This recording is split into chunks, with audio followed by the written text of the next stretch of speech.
Welcome and thank you all for joining us for this very special series of the Crexi Podcast, an insider's look at all things commercial real estate. I'm your host, Shanti Ryle, and this is the Women of Influence series, delivering next-level insights and expertise live from GlobeSt's Women of Influence conference here in Denver, Colorado. And today we are very excited to sit down with the dynamic duo, Jessica Miller and Leanne Berthiaume of Rock Spring Real Estate Solutions. Ladies, welcome to the podcast. Thanks you for having us. Yeah, so excited to have you both. This dynamic duo came in and you're like, we want to do this interview together, and heck yes, all about women empowering each other, supporting each other, like you said in your bio, shattering the glass ceilings together, and we can't do it without one another. So true. To talk to you both. Yeah, we're trying to change the industry for the better. But to, kind of paint the picture for us, I'd love to hear briefly from both of you. How did you get into commercial real estate? What was the bug that bit you way back when? And as small a space as we have in this 20-minute conversation, just give us how did you get to where you are? Well, I initially was an investment banking analyst. I did my 2 years at a tough time in the finance world right after 9/11. And it kind of shattered my dreams of being a finance investment banker in New York, and was moved down to Baltimore, and had a decent year and a half there. I had bought a house with my signing bonus, I guess, down there, and rented out to one of my coworkers, and basically lived there for free, small mortgage, sold it 2 years later, made a lot of money, was able to temporarily retire and write a book, and kind of live my life. I'm like, wow, real estate's super cool. How do, all these things, and it's a real asset. And I didn't know how to make money. I didn't really know much about real estate other than how to maybe value a cash flow. And it hit me on the beach. I did one of those, what color's your parachute, I think. Because I had time, right? And I was laying on the beach, and what are your skills? What do you like to do? What have you accomplished? I was, 25 maybe at the most, 24, 25. And I was like, well, real estate. And I started researching it. I did a bunch of interviews, informational, and commercial real estate. And you just couldn't get a job if you weren't someone's son or maybe daughter. And I wanted to be in Washington, D.C. because the government was a very steady place to be, and there was always leasing and sales, and I wanted to be a developer, I think, at the time. And obviously, until very recently, that was a true statement. We missed the ups and downs of the real estate cycles, and it could have been a very stable career. And went back to grad school. I was able to get a job as a researcher. I think my salary was less than half of what I made as an investment banking analyst, but it was just about getting in. And then by the time I got my first development job, I was convinced to stay and become a broker, and started working with our still partner. So that was 23 years ago.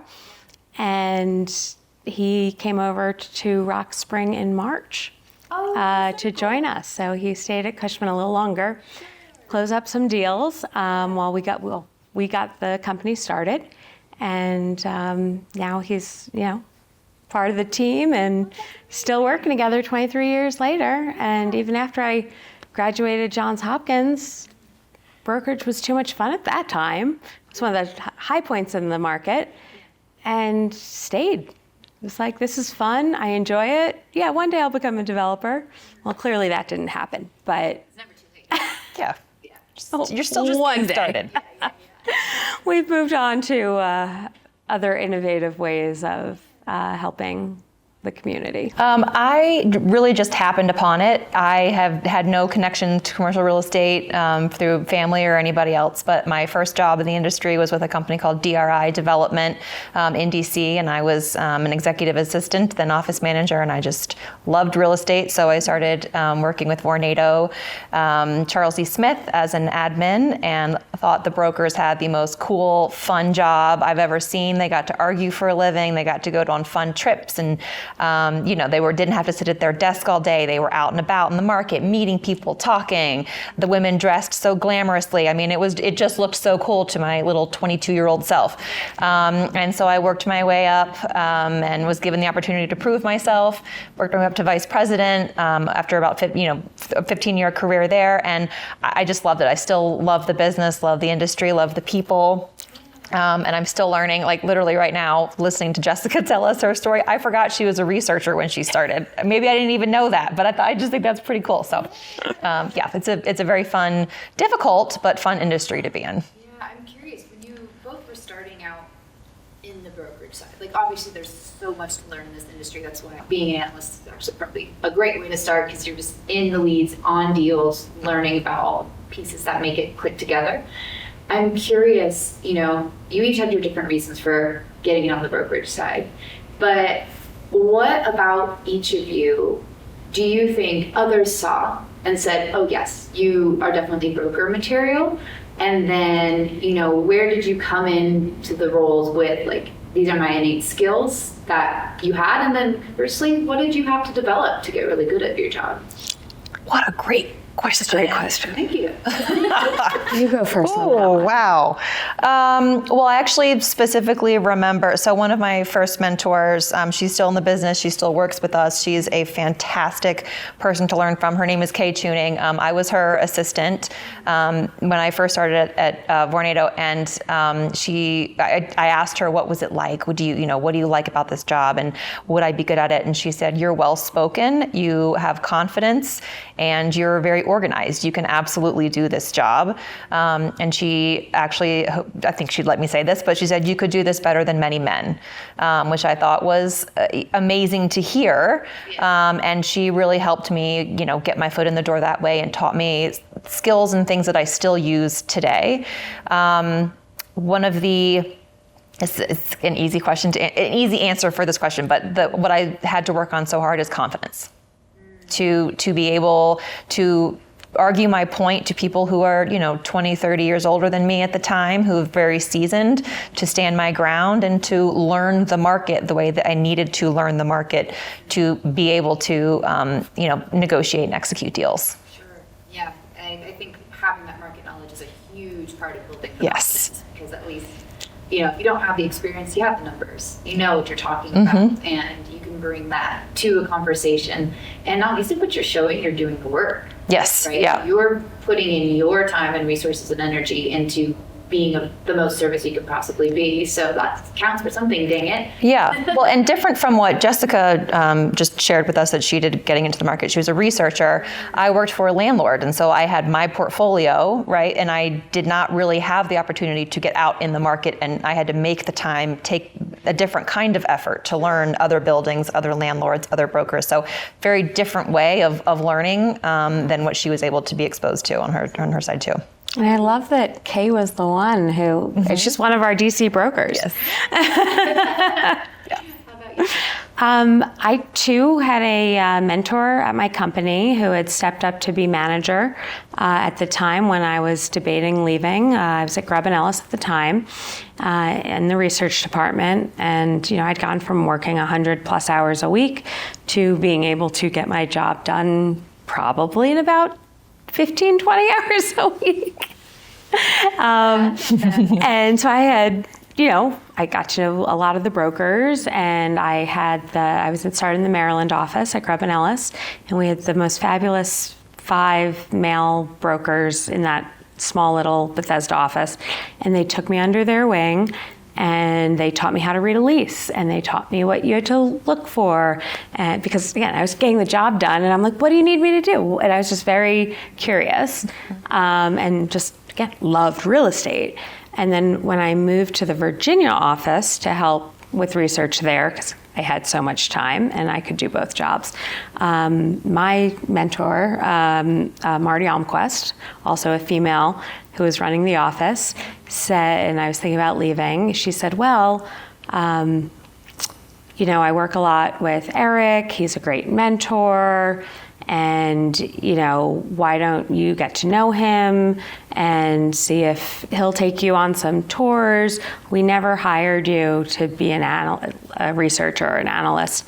We always thought you would be a good broker, and it would be a shame to see you leave after, I think it was like 6 or 8 months. I was able to negotiate a way I could do both jobs till I closed my first deal. And I closed my first deal with Eric, who is our other partner at Rock Spring. And I wasn't able to get paid. I think it was a $300 commission or something like that. But because I was on salary as a researcher, I couldn't get paid on the brokerage side. Oh, man. But I knew there were 2 more deals closing really soon after. So I'm like, okay, it's time to go on, and what they call it was a draw at the time. It is time to cut the salary and go on the draw, and it was great. I had all that time to lead up to get those deals done. Eric was very generous to me, and I was able to not only cover my draw that year, again, because of Eric, but they were like, no one ever covers their draw their first year. We usually forgive a portion of it. That's huge. They even forgave a small portion of it because they were so shocked, you know, that, yeah, and that became a little bonus. And it was just a great company to work for. And everyone was real supportive in the environment. I really love to hear that you both had female mentors, because I think, you know, we want to be that for the next generation of commercial real estate, right? And it's very lucky that we had that as a group. And, you know, great lessons learned from both of them. I'm so curious, you know, a big part of this business is the entrepreneurship, and starting your own business is no easy thing. So what was the moment for you where you decided, Jessica, I'm going to start something new, and also who do I want to bring along with me?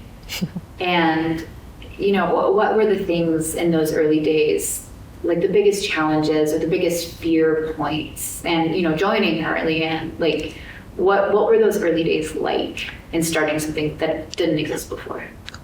I'd say the seed was there a long time ago to be an entrepreneur. Back in when Google Glasses first came out, I thought about, you remember that? I don't know. Yes, I do. And it was kind of a failure. At least I wanted to create how do we go do tours and let the CEO sit behind their desks, and the broker will just go out with the Google Glasses and they can watch on their screens for the first few tours, so we're not, you know, spending hours and hours with them not doing their jobs. And I looked into it on the side, and how do I do that? And I didn't have a tech background at all. I'm like, you know, this is way more complicated than I thought. It's a great idea, someone should do it, but now is not the right time. So that was probably 12 plus years ago. Then COVID came around, and all these new technologies are out. We're doing things a little differently, but the big companies weren't making major changes. Prop tech hadn't done much in the last 15 years.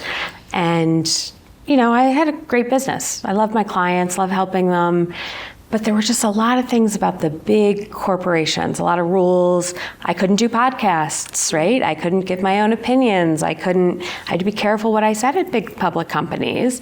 And, you know, I couldn't even do news anything without 7 layers of permission. And I wanted to do something different. Like, I wanted higher ethical standards. I wanted better alignment with our clients on the tenant rep side and how we got paid. And again, none of those things could be done at the time within the structure. And I would come up with all these ideas. I was very tech forward in using tech always. And just couldn't get the support at our level or the resources to test things out and try them. And even when we did, it was to use them for clients, was not always encouraged. Like sometimes we would beta test things.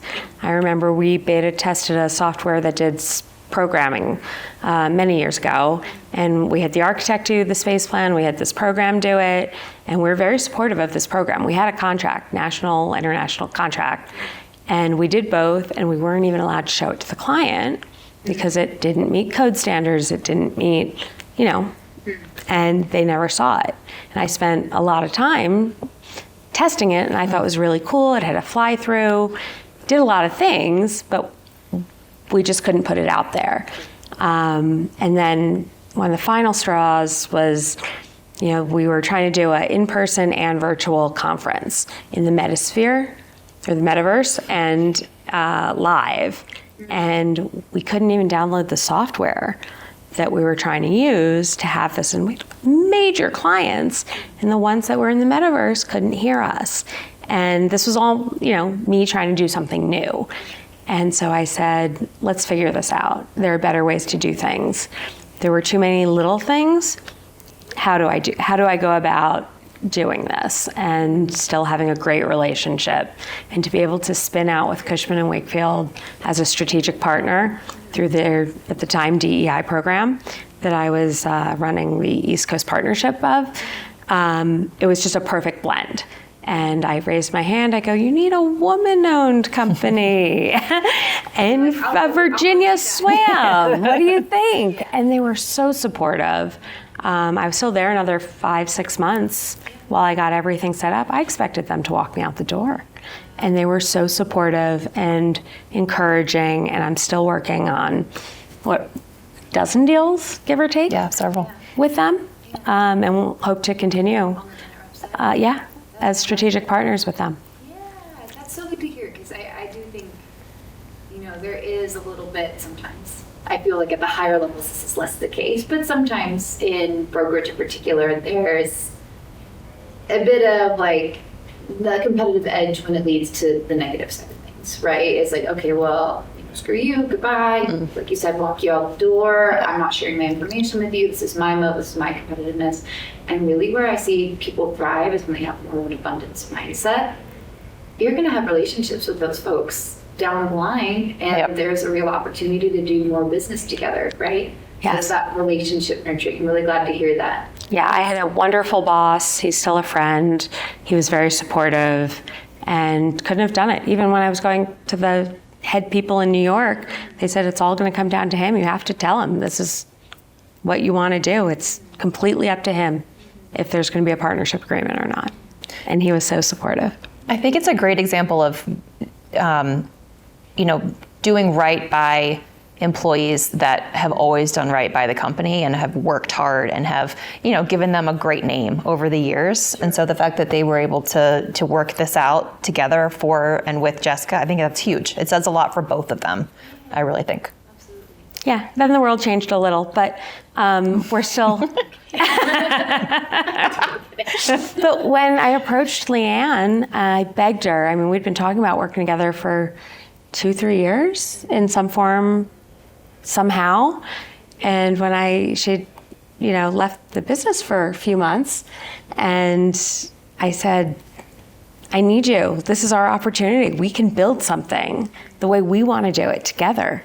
And I'll let her tell the rest of that story. Well, we used to work together on opposite sides. So Jessica was my client back when I was working on the landlord side. So I had to negotiate against her, and she is tough. Like she leaves nothing on the table, but that's one of the reasons that I respected her and still do so much. She does it all for the client and leaves nothing. And so she's even the small ones. Yeah, and so she's a tough negotiator, which is awesome. And I don't know if she knows this, but she made me better at my job because I had to learn how to counter literally everything, and she doesn't make it easy, which is awesome. But we were able to be friends. We became like really good friends, and we saw some of the negatives in the industry. And so, as Jess said, for a couple years, we really tried to figure out how to make this dream happen. And it was just a kind of a mix of the right time, the right atmosphere.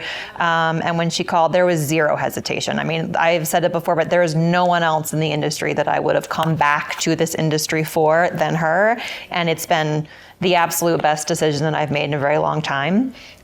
We work hard. like we're obviously a small company. We wear all the hats, and it's awesome. It's we're creating things together. We're working together. The level of trust is so different now. It's even more, and we learn from each other every day. We're opposites in almost everything, really, and that helps our business. That helps us. What is it? The foils. Oh. In literature, like two characters that are okay, yeah. to one another. Yeah. Yes, Yeah. that's us. I always say, you were mine. I always said the yin to my yang. Yeah. I'll be mindful of time Yep. because we can keep going. Sure. So from a trends perspective, like what's happening at the negotiation table? What kind of transactions are moving forward versus maybe staying on hold? And if you had to briefly look into the crystal ball, like what do you see in the markets that you work in? So we focus mostly in the Washington, D.C. and Northern Virginia markets, I should say. Yeah, the DMV. Mm-hmm. Yeah. See, very good. You are. And anything national, we would always bring in a market expert, Cushman & Wakefield, our strategic partner, and all, portfolio clients that we work with are still really under the Cushman brand, even if we're partnering on them. We're seeing it, and I think this is going to we're hopefully going to get through this real quickly. We're finally starting to see it change, but there are buildings you cannot do deals in. We know what they are. We do the research. We have one of our new AI apps that helps us figure out very quickly which buildings are in good shape, which aren't. And it makes it harder to negotiate because the brokers on the other side still want to do deals. Sometimes they don't even know what the real status of the loan or the landlord is. And to protect our clients, to get them the deals they want, it's just really hard to do deals. And sometimes you have to put more buildings in the mix because you don't know who's, at the end of the day, can actually do the deal. Is that a regulatory thing specifically in Washington? It's a loan. No, it's a loan issue. It's a, completely, Totally. Are they going to convert it to residential? There are 4 buildings and one submarket that we do a lot of deals in. They're converting to residential. 4 big office buildings. It's finally happening. Supply is going to disappear. And it's probably the right decision for a lot of those buildings. But our client, we're negotiating exit agreements for some of them. Some are getting kicked out in a, deed in lieu, transfer and foreclosure. A lot are in special servicing. At least then you know. But when it's not that clear and, we see the signs, but the broker won't tell us, the landlord won't say anything, and they're still pretending they can do deals when they can't. It's challenging. Yeah, I had the crazy realization just a few months ago. I don't know why this never occurred to me, how much it really, it's not just, hey, I want to be in your space. That's it. Okay, sign the agreement. There are so many factors at play in terms of, all the different clauses that cover what if the landlord leaves, what if they can't meet their debt obligations, what is our options agreement. Like there's all these different things to cover, and a tenant very well might be like, this isn't for me. And I think I underestimated just how much leverage a tenant has in a given market before. Yep. It's just like, oh yeah, of course you would want the space. If you want the space, you want the space, right? No. But absolutely rely on you and your team to communicate that leverage to folks, because these people oftentimes don't have the real estate expertise to know to ask those questions, right? And the attorneys come in too late. Yes. Yeah. Yeah, and charge a lot. And charge a lot. Yes. You want to have that expertise up front, right? So kind of to button that up, I guess, what is a piece of advice that you would give a prospective client if you had to give a tenant one takeaway to come into an agreement, to come to the negotiation table with? What do you think is something you've seen be the most impactful for the people you've worked with? I mean, right now we're fighting for SNDAs. Very important. Can you explain what that is? Sure.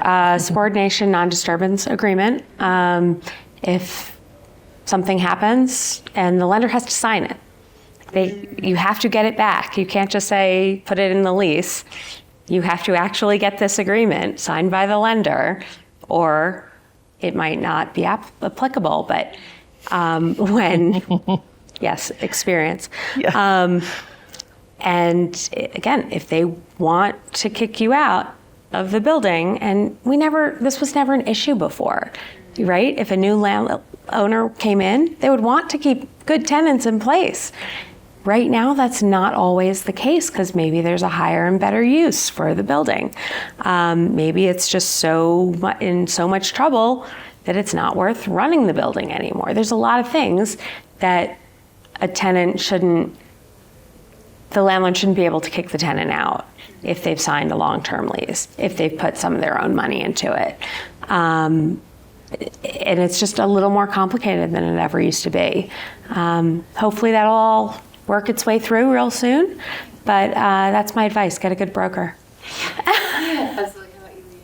How about you, In addition to that, I've got two quick ones, but one of them is to make sure that your broker is getting all the flexibility possible for you in your lease. And that could be anything from growth to, taking less space in the middle of the term to even having a termination option. And for a long time, a termination option or a contraction option were very difficult to get. It's easier to do now. Landlords want you in the building the ones that we can do business with, but they want tenants and they understand that you need that. So that's a really important thing to do. And then I think the other one, which we're really seeing now, which I think is exciting, is think about your employees when you're touring these spaces, not just the C-suites, not just the person signing the lease. Think about the people that work for you and with you, and pick somewhere that they're going to want to be. Yeah, I'll reiterate, employee experience is so important. Having a seamless experience when you come to the building for your employees. They're commuting, and there are remote jobs. Even if you're doing a hybrid model, you need your own, every company, every team really needs its own strategy for that. And the workforce is so important. And having that workforce strategy and the workplace strategy before you ever start touring is really important. Creating that alignment with management, with teams. Not every job has to be in the office, and not everyone is as productive in the office, and there are things that are more productive at home, and there are different models. And there are lots of opportunities in different ways to use real estate, not even just commercial real estate, like real estate in general. And that workforce plan is super important. And HR and technology need to be in the discussion. Yeah. Absolutely. Both of you, thank you so much for your time. I know we're a little bit over, so I appreciate you sticking around. Where can people get in touch with you, learn more about Rock Spring if they wanted to connect and engage with you? We're going to be in a lot of places coming up as we make some big announcements in the future, and testing some new AI that should help brokers out. And you can find us at rockspringcre.com or Jessica at rockspringcre.com. And please reach out. LinkedIn is an easy place to find both of us. Yep.